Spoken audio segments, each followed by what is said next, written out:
My guest today is Karin Smyth MP, who was elected as a Labour MP for Bristol South in May 2015.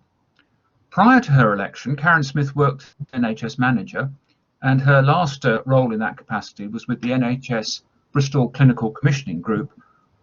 Prior to those NHS roles, she ran the office of Valerie Davey, the MP for Bristol West, and was a non-executive director for an NHS trust. In Parliament, she's held various positions, including Parliamentary Private Secretary to Keir Starmer when he was Shadow Secretary of State for exiting the European Union, before she became Shadow Deputy Leader of the House of Commons. She currently sits on the Public Administration and Constitutional Affairs Committee. She continues to take an active interest in health policy and the NHS, and is an officer of the All-Party Parliamentary Health Group. So she's seen the NHS from both sides, both as somebody who's worked in the NHS and as a practicing politician. Karin, thank you very much for joining me today. Thank you, Albert, and I'm really delighted. I'm really delighted to be able to do this. It's forcing me to think about the new white paper in a different way. As you say, I've done both sides of this, and when I worked at the health service, they used to tell me sometimes I was too political, and they tell me that I'm not political enough about the health service. So somewhere between those two things, I'm looking forward to our discussion. So thank you very much for that, and it was that dual experience that I was particularly hoping we could tap into today. So let's start with the February white paper, integration and innovation, which to my way of thinking looks as though it marks the end of running the NHS as an internal market on a principle of competition, which of course started with the 1989 white paper, Working for Patients. And although it's not the end of the purchaser-provider split, it nonetheless seems to promote more collaborative rather than competitive working. Would you agree with that assessment, or is that too simple? No, I do agree with that assessment, and I think it is quite a big moment in the history of the health service. In the same way that white paper, that paper you referred to in 1989, was a big moment, and I remember that really strongly. You know, this does seem to mark the end of markets. It might kill for a generation, actually, the idea that markets drive healthcare resources in this country, and I think we should stop and pause about that. When in 1989, it may be because I was young starting my career, but it felt like a massive moment. And I remember health board chief executives coming back from meetings. You know, they were going to run these big organisations, they're going to have a lot of autonomy, GP practices running their own budgets. I was a Labour Party activist. We thought it was the end of the NHS, USA style free markets. Of course, it came on the back of lots of problems for the Thatcher government, mainly around the money, and the answer to the money for that Thatcher government was markets. So that has been dominant in different forms, and this does seem to mark the end of that. Lansley might have started the slow death, but this does seem to mark the end. But as you say, also the purchaser-provider split does stay, at least in name. But I think, and we might come on to this in talking about some of the tensions, it's very hard to see how that operates. Now, again, the purchaser-provider split has evolved over that 30-year period as well. I mean, I started my career as a planner in a health authority. I then moved to becoming a purchaser in another health authority. I had a short career break, came back as a commissioner in a primary care trust. Now, those roles from planner to purchaser to commissioner were broadly comparable. The organisations themselves, health authorities, primary care trusts, broadly comparable, and they look a bit like ICSs in the jargon now today as well. And that's really because no matter how you cut it up, the function need to be done of the what of healthcare, the sort of planning function, what sort of health services do we need for the population we serve, and the how of healthcare, how many hospital beds do we need, to put it in very stark terms. So that what and how health authorities, integrated care systems, primary care trusts, whatever you want to call them, and then the providers all exist. We have different sorts of names for them now. But I do think in this system, and we might want to come on to it, we do have confusion about providers and purchasers being around the same table in the same organisation, and seeming to be quite a few organisations. So the division remains, but I'm not sure in this white paper how we're going to find our way through it. So that's very interesting. And one thing you said, if I could just sort of comment on, is he said something very interesting there, that when working for patients came along, in a way it was seen as an organisational fix to what you might think of as a public expenditure problem. During the 1980s, the government had been pursuing so-called efficiency savings in the NHS, cuts in other words, and the idea there was that the NHS didn't need more money, it needed more efficient use of the money that the government was giving it. And I guess, I mean, I don't know if you would share this view, but it seems to me that that was always too simple a view. In any case, the NHS did need more money if you look at it in comparative perspective. And it's just a mistake to think that an organisational fix can solve that underlying financial problem. Is that too simple, would you say? Well, I think, I mean, it's also an intellectual response, isn't it, to the problem that you're trying to solve? And I mean, one of the reasons for your students watching, I don't know what career they're going to follow, but as I've said to you, I had the privilege of saying to you recently, one of the reasons I ended up going to work in the health service, and particularly around health inequalities, was some of your lectures at that time in the 1980s about how the UK health service had evolved around very dominant provider interests and really had done so little to alleviate health inequalities and the and morbidity from health following the Black Report in the 1980s. That's what spurred my interest and my desire to do something about it, and still drives me. And we've had Marmot since also telling us the same sorts of things. Now, the Conservatives at the time in the 1980s, though, as you said, saw a financial problem. And the way to solve that financial problem was, yes, to drive efficiency and markets. And the title was interesting, wasn't it? Working for patients, because very much saw that if individual patients, went along and tried to go and buy their healthcare somewhere differently, then everything else would follow. And it's for academics such as yourselves and your students to determine across the world whether that is something that works. And I think it doesn't, and I think this marks the end of that.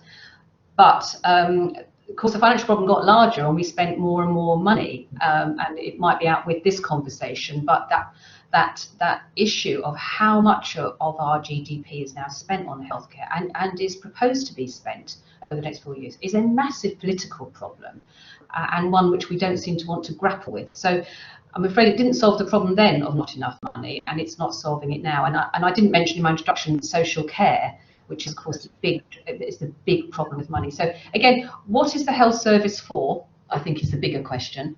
And I would argue, what is local government for? And that does need moving.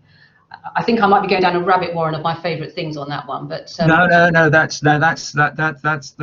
very interesting, and I want to come on to that in a few minutes if I can, because I think that the question you raise is really partly one of political accountability. I mean, if it's the central government that's spending the money, then they're going to be surely in the headlights when a problem comes along. But I wonder if we can just pause for a second on your experience within the NHS, because again, you said something very interesting there, which is that you worked for 3 different sorts of organisations, as a planner and as a commissioner and so on. And yet I got the sense from you that the job was very much the same. And I'm just really wondering, people talk about an internal market, and you've done commissioning, but how far would you say that genuine purchasing was involved, as against simply rolling over commissioned services from one year to the next and so on? Because there's a limit, so to speak, to the number of providers that you can reasonably rely upon. Well, that's absolutely right. And one doesn't like to reflect too much on the career and think, actually, what difference did we make? And I'll come on to that, because I think there has been a lot of learning over those 3 decades. One would hope so.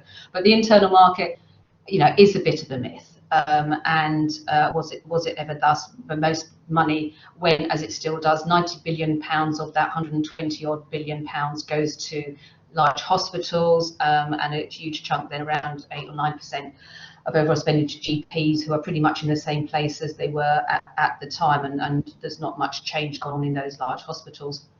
And the only really market mechanism that was used was payment by results, to try and incentivise some, but really I don't think any of those real attempts. I mean, if the purpose was to change the landscape, and I'm not sure that was the purpose, but then it hasn't really worked, because largely vested interests of those large hospitals vested interest of local GP providers, and indeed the very easily triggered vested interests of local populations, all mean it's quite a hard system to change. And most service configuration was rolled over. Undoubtedly changes at the margins, and that's, but it's an expensive way to make those changes. And again, academics like yourselves and your students may want to look at the evidence for how efficient the system was of driving change. Now, the government still thinks that competition, it's in the white paper, and I spoke to the minister this week, the government still think that competition is a driver of the system. I'm not sure, they think it's a driver of change. I don't know if they still think it's a driver of efficiency. Yes. And I'm not sure what they're trying to pursue, in terms of, is it better care, is it safer healthcare, is it a more efficient allocation of resources? But these again are problems that have bedeviled the system for many decades. So again, I'm not sure they know what the real purpose of competition is. And in terms of commissioning generally, I mean, a lot of power, as you've alluded to, goes back to the centre, but the Department of Health particularly has been very bad at purchasing.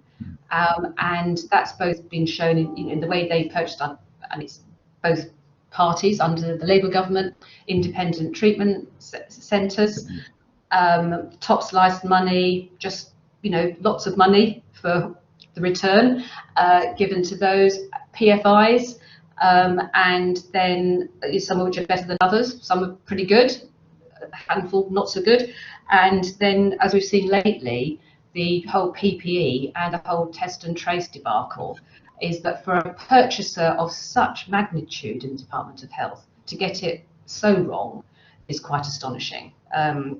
So even where it's been tried, it's not been particularly good.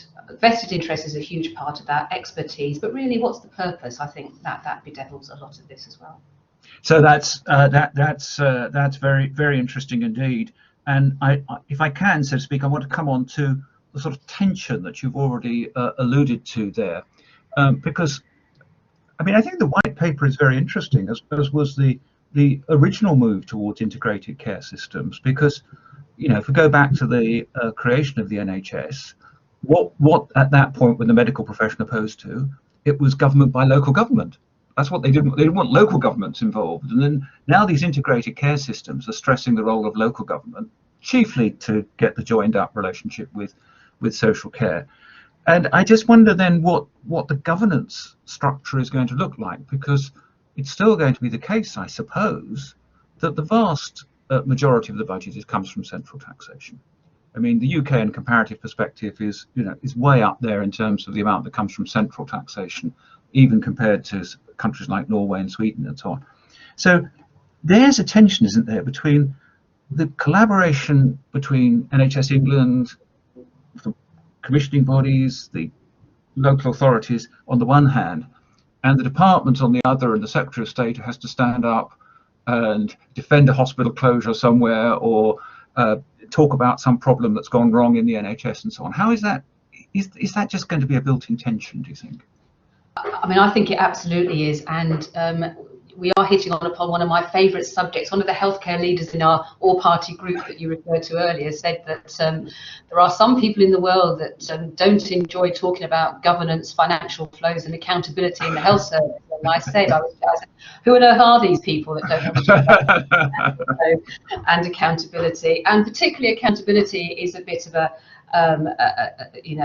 favoured subject of mine. I feel really strongly about it because ultimately the health service exists because taxpayers pay for it, and I think if you are paying for it and you are asking people to progressively pay a lot more of our national cake for it, then local people need to have a much higher stake in it and what it does, why it does it, why rationing decisions have to be made, and I think you have to involve local people democratically in that much more strongly. I also believe if I'm with Morrison or Bevan, let me take you down my favourite third way, and I'm going to stick myself somehow in the 1990s because I very much am with the Morrison local government in order to alleviate health inequalities and have services located where people are. Again, we now call that a notion of place. That is very much in this paper.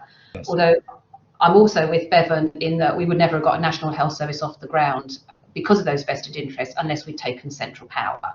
I just think it's a bit of a shame that we haven't since 1948 really located much more of that care in local communities and with local government, particularly around child services, child health services, Yes. and the determinants, the wider determinants of health, of housing and so on, that we know make all the difference. And I think we would have saved ourselves a lot of heartache, a lot of money if we'd done that.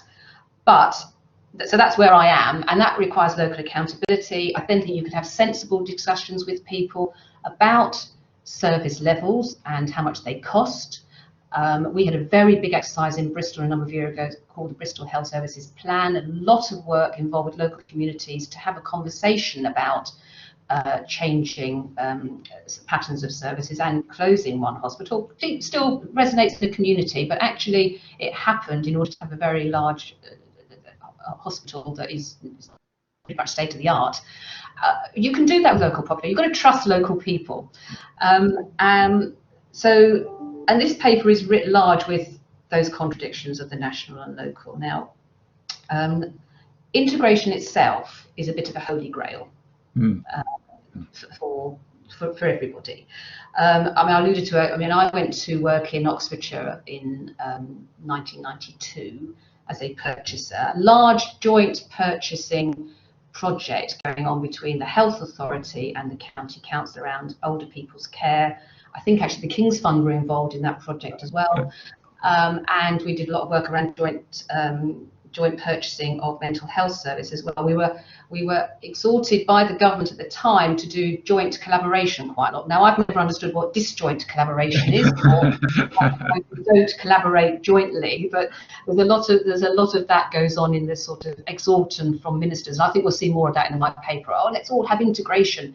And people don't really agree integration of what and at what level. But it was fascinating, that work with the County Council in Oxfordshire and the Health Authority at the time, and I did learn a lot from both sides. But breaking down those organisational barriers is really difficult, and it hinges really about the money ultimately. And it's not just about how much money each organisation has, but it's about how that money is accounted for. So asking a director of finance in a county council or in a health authority to pass on some of the money that they are personally and professionally accountable for to another organisation, yes, when they're not entirely sure of the value of it or what it's going to return for them, or if it's going to help their organisation, is a really big ask. And actually all the accounting frameworks don't lend themselves to that director of finance doing that. So, you know, I learned huge amounts working across county councils, local councils, health authorities. That's helped me, I think, in my career to see both sides of that, and it lends to my, I guess, political background of wanting to see that on the ground. I am someone who had a willingness to do both of those things. The structure of health professional development and the structure of local government professional development are very different, so they are siloed. So those of us who can do both, you know, we're sort of valuable people, but ultimately accountability matters for the money. So lots of joint work hits the buffers on the accountability for the money, and I'm not sure that's in this white paper. I'm not sure we've overcome those tensions, and particularly at a time when money's tight. So you can only really, you know, both the council and the health service, you need to be comfortable that you can fulfil your basic statutory provisions first, because you say to that local council chief executive who's saying, well, I can't fulfil my statutory provisions at the moment, we're really struggling to pay that. I'm not going to do something that looks like a nice to have. Yeah.